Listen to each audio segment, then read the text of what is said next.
Okay, so many of my friends and family know that today we had a kind of weird freak snowstorm that came in. I didn't realize that it was coming in as hard, and the last radar that I'd seen was showing that it was staying south.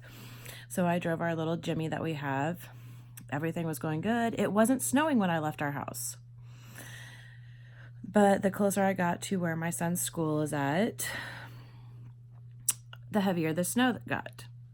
I was like, okay, it's going to let up here soon. It's not going to do anything else. Had Thanksgiving dinner, which was good. And I really appreciate all the effort that the staff went through for it. And they did phenomenal. It was over and done with. Gathered up my kiddo, and we left. Well, one of the local officers was also eaten, but had been called out because they had an accident that they needed to go assist with. And he proceeded to tell me, hey, don't go this way. I know you go this way because it's your normal way to go home. I was like, oh, okay. Thanks for the heads up. I'll just take the highway. Not a big deal. I'll just take it nice and easy because of the snow that's coming in.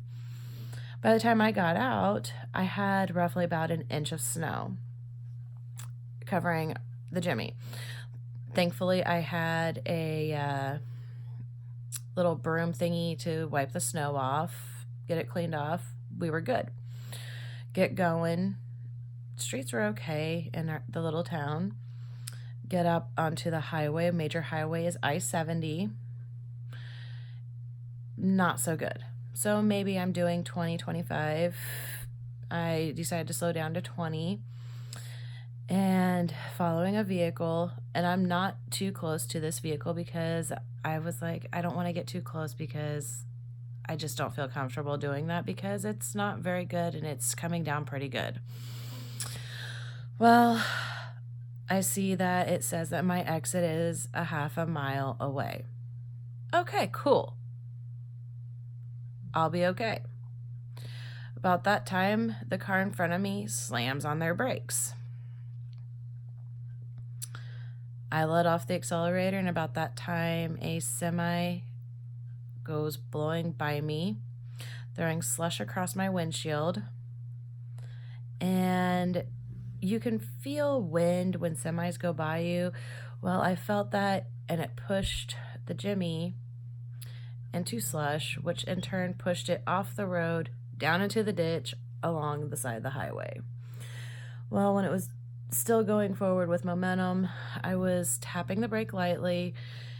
The Jimmy kind of went down the ditch and then came back and was facing north towards the highway. I'm like, okay, I know I said a few choice words, which I probably shouldn't have, but it was just kind of like, oh, shit.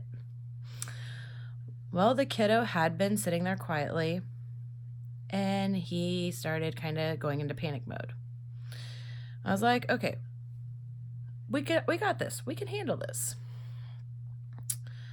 I looked at him and I said, dude, do you have any bumps? Do you have any bruises? No. Are we on all four wheels? Yes. I said, okay, we are okay. And not too much longer, we see somebody that we know go by, but unfortunately, because of how the road conditions are and the weather, they could not stop to assist because it could have caused an even bigger accident. He kind of freaks out a little bit more, and I'm like, dude, they can't stop or it'll cause even more problems. Get him calmed back down. And so I get out, I evaluate to see how bad it is.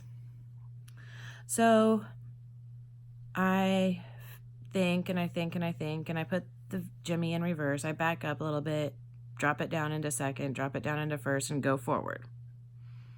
It goes forward a little bit, and I'm like, hey, I've got floor mats. Let's try this and see if this will work. Well, the floor mat trick worked for a little bit, but then they got wet, and then it just started just spinning. So I was like, you know what? I'm done.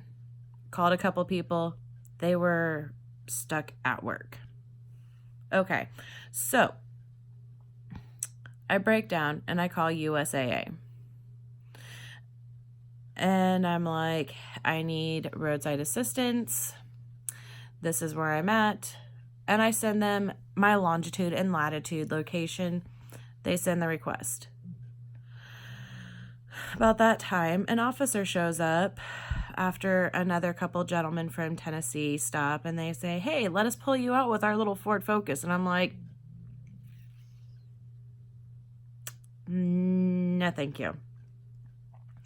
And as I'm talking to them, I had Maverick lock the doors on the Jimmy, left him my cell phone, and said, hey, if something starts getting a little weird and mommy yells for help, call 911. Well, they get back in their vehicle and they take off and leave. They leave. An officer shows up.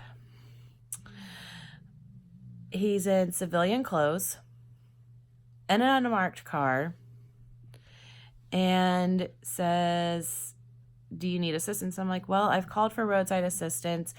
I'm waiting on the tow truck. And he's like, okay, do you know who's coming? And I said, I just got the message. It's a company out of a small town, probably about 15 minutes from here. He said, well, you could be waiting for a while. Why don't we give them a call and see how long you're going to be?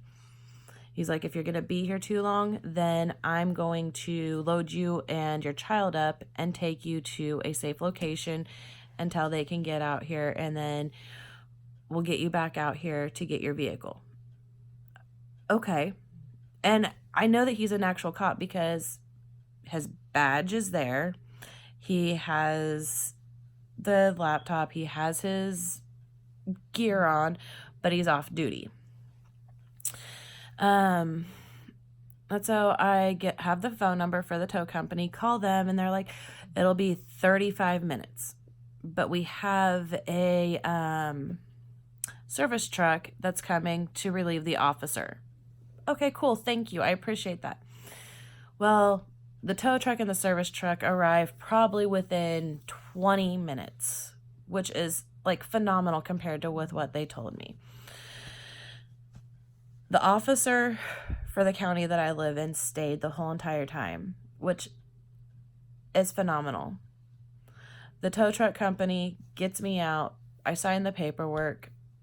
I'm golden. I'm done. I get home. I get back to work. And as I'm working, I'm sitting here and I'm like, if that officer hadn't been sitting there getting people to slow down, getting people to move over, risking his life, sitting in his car, those people would have continuously sped by and could have potentially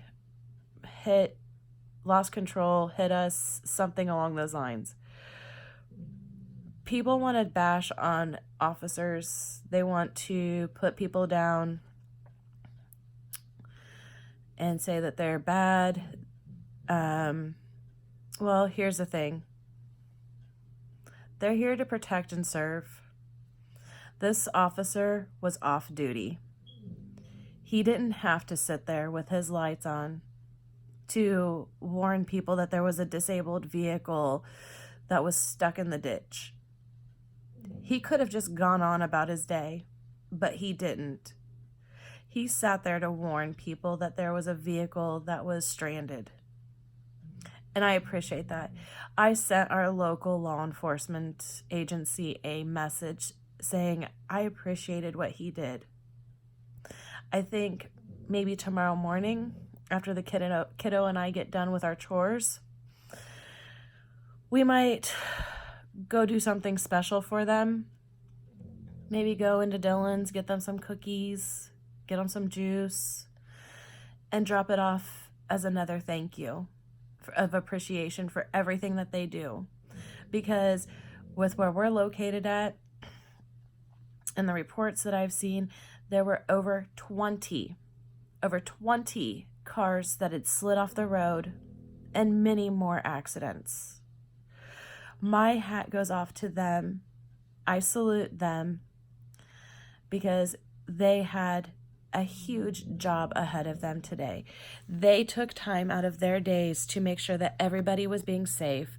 They responded to accidents, and there were many accidents across the area, and I seen that there were some fatalities. They see things that not everyday people see. So the next time that you see somebody in a uniform, be it police, fire, EMS, say thank you.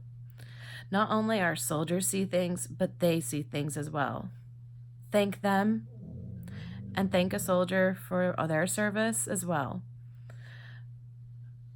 So, with that being said, I'm going to sign off, and I really appreciate everything that they do for us abroad and over here. Have a good night.